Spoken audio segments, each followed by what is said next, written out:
Hey y'all, welcome to my channel. This is nighttime, so we're doing a little session. I'm Nia. This is Talk on Nia, Nia Talks. We're gonna get into it.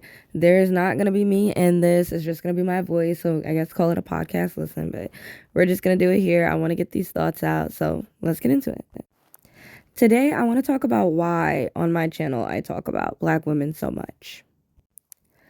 I am a black woman and I I have gone through a lot as a child.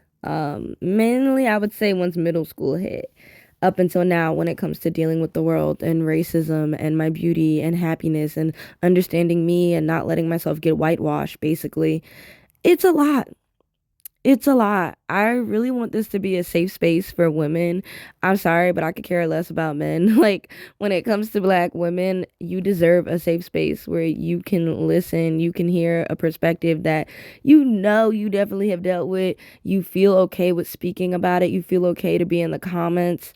Um, this is a safe space. I want everyone to be respectful. That's all I ask. And men, you are welcome, but this channel is for women. I am working on figuring out how to change my basically, I guess, percentages, but either way, I'm still going to keep putting my message out there.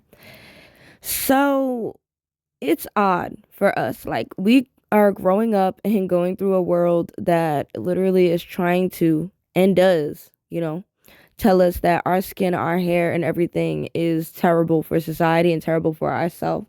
And once you understand that, as a black girl, it's about how you go about it. Do you wear wigs every single day? Do you hate your natural hair? Do you conform and make white people feel comfortable? Is the most bizarre, unfortunate, annoying thing. Um, and a lot of black women in the hair industry make money off of exploiting black women's needs to be closer to whiteness, which is wearing wigs. I believe in creativity. I believe in the fun of black hair and versatility, of course, but let's be real right now.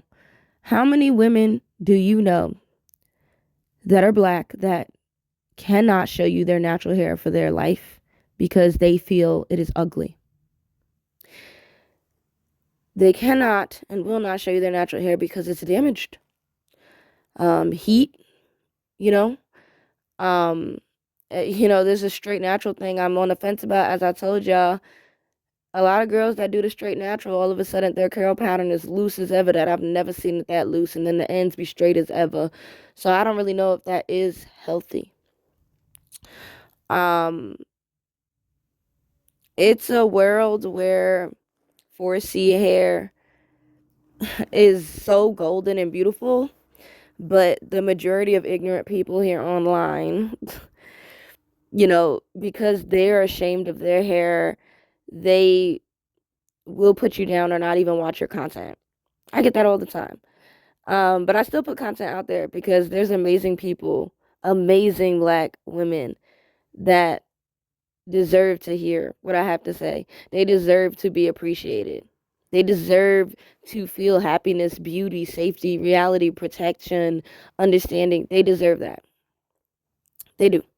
So I always will continue to make my content. I also want my content to be a thing of like a time capsule, basically. Like, I want my kids to look back at this and be like, oh my God, like, mommy said that. Like, that's amazing. Like, oh, okay, like, I gotta watch out for this and that. Like, you don't get a book, like, as a black girl where they're like, hey, this is everything that you're gonna run into, and it's gonna be a wild ride of a life. Yeah, we don't get that. But I know what it feels like to go through this life as a black woman, um, and understand how people want to make your life tough, how you see through it, you go above it, and you achieve anything that you want. I think I have gotten in a moment where I'm like, oh, like, this space ain't really meant for me. I don't fit in when it comes to content. But then I assess. I look into it. Like, lately, a lot of things are trending about black men and their white supremacy. And that has a lot to do with the people who made these apps. They are white men. Um, they have corn addictions. Corn industry is ruled by whiteness and white people. That's an industry you don't even want to be a part of. But like, let's just, I'm putting it out there. Like, you see how it's like a ladder. Like, there's all these things that are connected.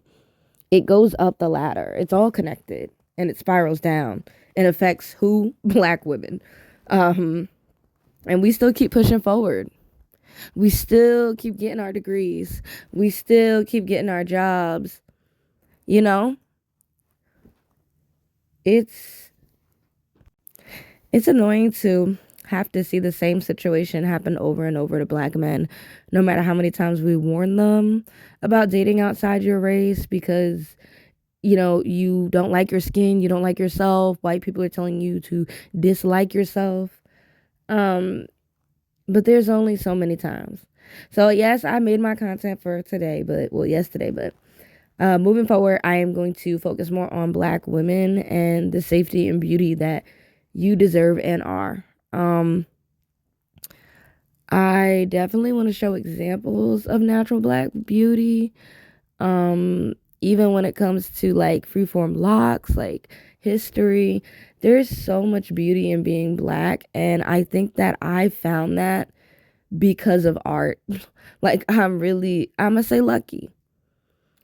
I got into art at an early age and had to learn to love myself because I had to make self-portraits, which self-portraits don't even have to literally be you, but I looked in a mirror and I said, this is not me. This weave on my head is not my hair. And I did some research. How do you draw black hair? Looking at my hair, and that's when it started for me. Looking at hairstyles I could do, looking at black hairstyles, like natural hair. Like, the fact that we have to say that is already irritating. I might make a video about that. But natural hair. The white people don't have to say that. We do. And yes, white people do wear weaves and stuff like that. But that's a big part of our culture. Us not loving ourselves. And I know there's black women listen to this that wear wigs all the time. I love you. Don't think that I'm trying to tell you that you're terrible. No. But what I'm saying is my messages are to let you know why you don't feel your most beautiful self is your 4C hair. It is not your fault. It's not. It's not your fault at all. But what is your fault is when you know and you choose to ignore it. You choose to make up lies to yourself so that you can continue to wear a weave as if it's the hair that actually grew out your head. That's the problem I have because that's generational. Like, that will get passed down to your kids. They will think that their prettiest self is when they have white hair on their head, European hair. Well, it's really from India, Malaysia, but you know what I'm saying. When they have hair that has close proximity to whiteness, um, that's not good.